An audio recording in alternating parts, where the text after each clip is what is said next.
Adrian Newey was supposed to save Aston Martin. Instead, before Austria, he exposed a disaster nobody expected.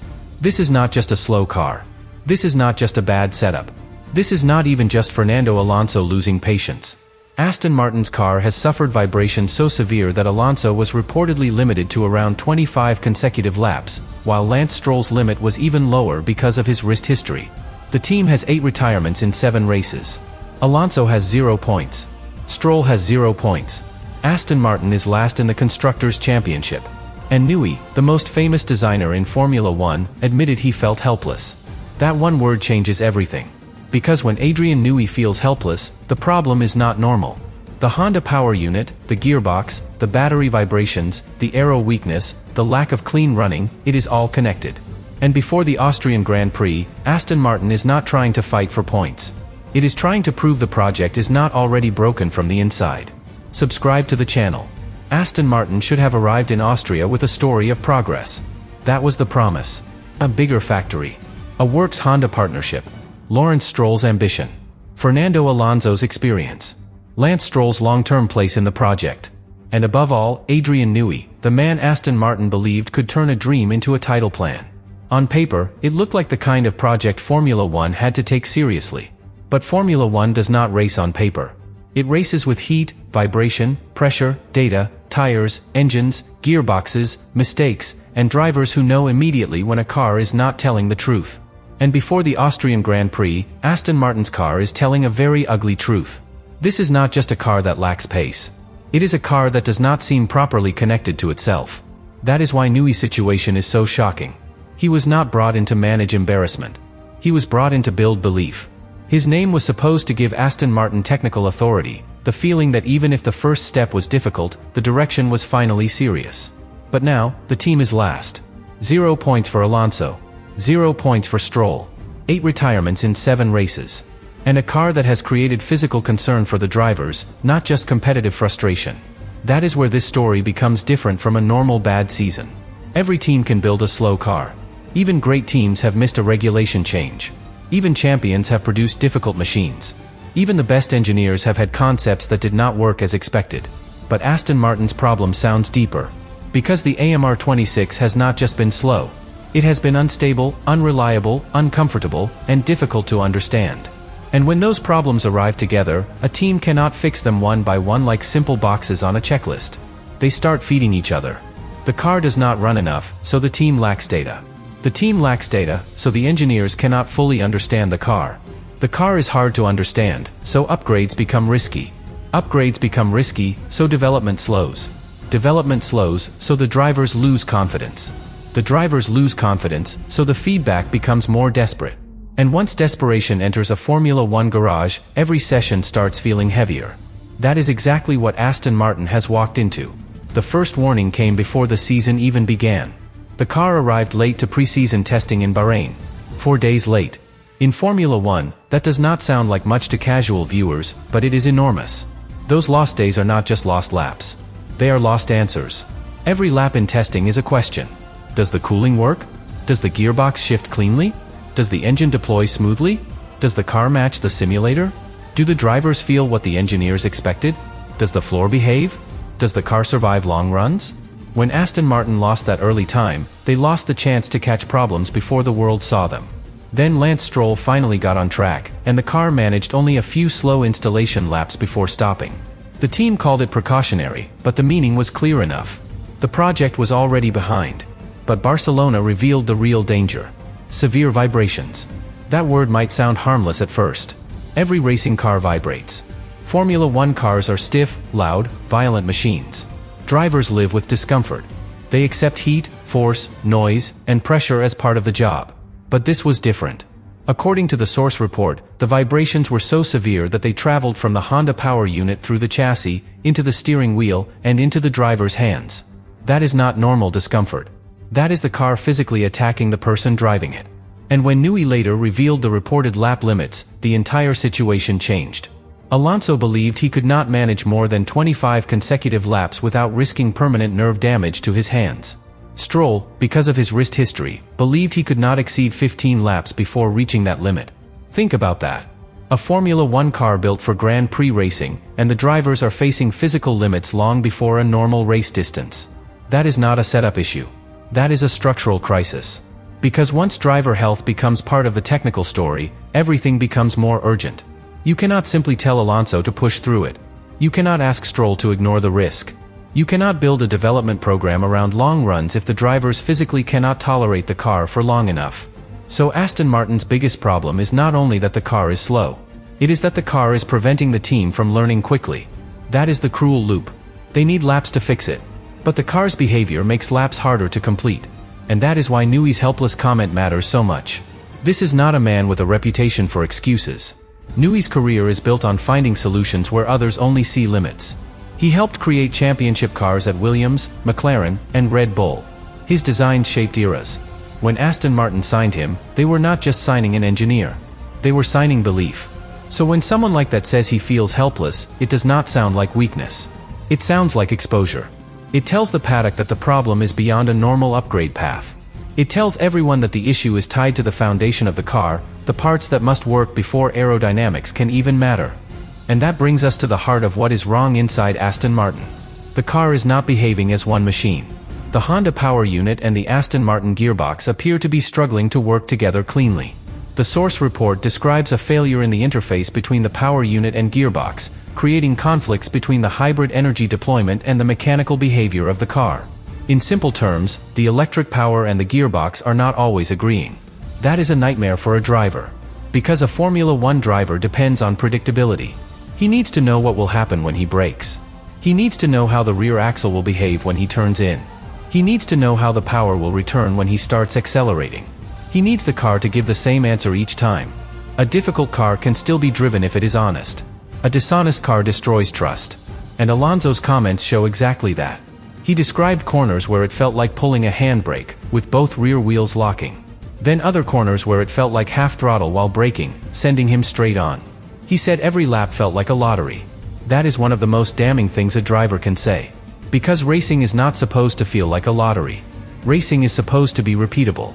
The driver learns the car, builds rhythm, adjusts to conditions, and extracts performance. But if the car changes its behavior corner by corner, lap by lap, the driver cannot build rhythm. He is reacting to chaos. And chaos is slow. Chaos is dangerous. Chaos kills confidence. That is why Alonso's frustration after Barcelona hit so hard. He did not simply say Aston Martin needed more pace. He said they had the worst car and the worst engine. He talked about subpar engine performance, inadequate energy deployment, gearbox issues, and aerodynamic challenges. That is not a driver pointing at one weakness. That is a driver describing a car that is failing in layers. The engine is weak. The deployment is weak. The gearbox behavior is wrong. The aerodynamics are not saving the package. And the result is a car stuck at the bottom. That is why Austria becomes so important, even if Aston Martin is not expected to suddenly fight at the front. This weekend is not about dreaming of a podium. That would be the wrong target. The real target is much more basic and much more revealing. Can Aston Martin complete clean running?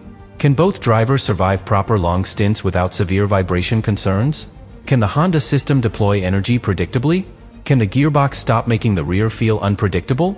Can the car generate data that Newey and the engineers can actually use? That is the test. Not glory. Stability. Because before a team can become fast, it has to become understandable. Right now, Aston Martin does not look understandable enough. And that is why the lack of upgrades in Miami was so telling. Mike Crack admitted the team had prioritized stabilizing the car's behavior over adding aerodynamic parts that might mask the underlying problems. That sounds sensible, and it is. But it is also terrifying. Because while every other team is trying to add performance, Aston Martin is still trying to make the foundation work. That is the difference between a team chasing lap time and a team trying to stop the floor from collapsing beneath it. If you bring upgrades to a stable car, you can measure them. You can compare before and after. You can see whether the new floor works, whether the new wing helps, whether the balance improves. But if the car itself is unpredictable, every upgrade becomes harder to judge. Did the new part help? Did the power unit behavior hide it? Did the gearbox issue distort the data? Did the driver back off because of vibration? Did the car change behavior because of deployment, not aero? That is how confusion spreads. And Aston Martin cannot afford confusion. Not with Newey. Not with Honda. Not with Alonso. Not with this level of investment. Because the expectations were enormous. The team sold the world a future. A serious future. A future where Aston Martin would not just participate in Formula One, but challenge the giants. The new factory was supposed to symbolize a new level. The Honda deal was supposed to bring works team credibility. Newey was supposed to bring championship intelligence. But now, the visible reality is brutal. Last in the Constructors' Championship. Both drivers on zero. Alonso at the bottom of the standings. Stroll at the bottom too. 8 retirements in 7 races. A team that looks less like a rising contender, and more like a project fighting to stay credible. That is why Günther Steiner's criticism landed so sharply. He said Aston Martin's performance was not acceptable, not Formula One standards anymore. That kind of comment cuts deeper than saying the car is slow. It suggests the team is failing the basic standard expected at this level. For a team with Aston Martin's resources, that is humiliating. Because Formula One respects struggle when the struggle makes sense. A small team fighting limited resources can earn sympathy. A new team learning the sport can earn patience. A midfield team missing a concept can still be understood. But Aston Martin is not asking to be seen as small. It wants to be seen as elite. And elite teams do not get sympathy when billion-dollar ambition produces a car Alonso calls the worst on the grid. That is the pressure Newey now has to carry into Austria. He is not just trying to fix a car. He is trying to protect the credibility of the entire Aston Martin project. And that is a much heavier job. Because if Newey turns this around, the story becomes one of recovery. A painful start, yes, but also proof that genius and resources can eventually impose order. The team can say the early concept was wrong, the integration was messy, but the structure was strong enough to respond. But if the problems continue, the story becomes much darker. Then people will start asking whether Aston Martin tried to build too much too quickly. A new technical era. A new works engine relationship. A new power unit architecture. A new gearbox integration challenge. A major organizational transformation. A star designer arriving with impossible expectations. A championship dream placed on foundations that were not ready. That is the kind of question that can damage a project long after one season is lost. Because Formula One is not only about solving problems. It is about knowing which problems are connected. And Aston Martin's biggest issue appears to be connection itself. The power unit and gearbox are not connected properly in behavior. The battery vibrations are connecting directly into the driver's hands. The aero program is connected to a base car that is too unstable to evaluate clearly. The development path is connected to limited running. The team morale is connected to public humiliation. Everything is connected. And almost none of it is working cleanly. That is the real disaster Newey has exposed. Aston Martin does not have a simple weakness. It has a chain reaction. And in Formula One, chain reactions are the hardest problems to stop because every fix touches something else. If Honda changes deployment behavior, the gearbox response may change.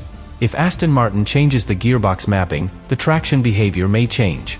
If they stiffen or isolate parts to reduce vibration, weight, packaging, or cooling may be affected. If they bring aero updates too early, they may not know whether the improvement is real. If they wait too long, the season disappears. There is no painless route out. That is why Austria is not just another stop on the calendar. It is a measurement of whether Aston Martin has found any control at all. The Red Bull Ring will ask simple, brutal questions. Can the car brake predictably? Can it put power down cleanly? Can it deploy energy without strange behavior? Can it complete laps without hurting the drivers? Can Alonso trust the rear? Can Stroll drive long enough to give meaningful feedback? Can the team leave with data, not another apology? That is what matters now. Because points may already feel far away.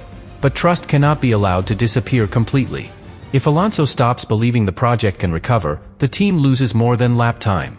It loses one of the best diagnostic drivers in Formula One. If Stroll cannot physically tolerate the car, the team loses continuity and confidence. If Honda cannot solve the vibration and integration issues, the works partnership becomes a public burden instead of a strength. And if Newey cannot create a clear direction, Aston Martin loses the very reason the paddock took the dream seriously. That is why this story is so dramatic. It places the greatest technical reputation in the sport against one of the ugliest car problems of the season. And for once, the genius is not standing above the chaos. He is inside it, trying to untangle it, trying to understand it, trying to turn limited data into direction while the world asks how a team with this much investment could end up here. That is why the Austrian Grand Prix is not about whether Aston Martin can suddenly become competitive. It is about whether Aston Martin can stop looking broken. There is a difference. Competitive means fighting for points. Not broken means the car runs, behaves, teaches the team something, and does not leave both drivers sounding defeated. That is where Aston Martin must begin. With basic trust. With clean laps. With less vibration. With predictable deployment. With a car that Alonso can describe as difficult, not impossible. Because if the team cannot even reach that level, the second half of the season becomes a very dark place. Newey has promised or expected revised car direction later, but revised parts only matter if the team understands the illness. If the diagnosis is unclear, every new component is a gamble. And Aston Martin cannot gamble its way out of this. It needs certainty. It needs correlation. It needs a foundation. And Austria is one of the last chances before the summer break to show the foundation has not completely cracked. That is why the opening phase of this story is so important. Aston Martin's crisis is not shocking because one car is slow. Slow cars happen. It is shocking because the team that was supposed to be building a championship future is now fighting basic questions of drivability, safety, reliability, and integration. Newey did not expose one broken part. He exposed a project whose most important systems are not yet working together. And until Aston Martin fixes that, the green car is not a sleeping giant. It is a warning. A warning that in Formula One, money can build a dream, but only engineering harmony can make it move.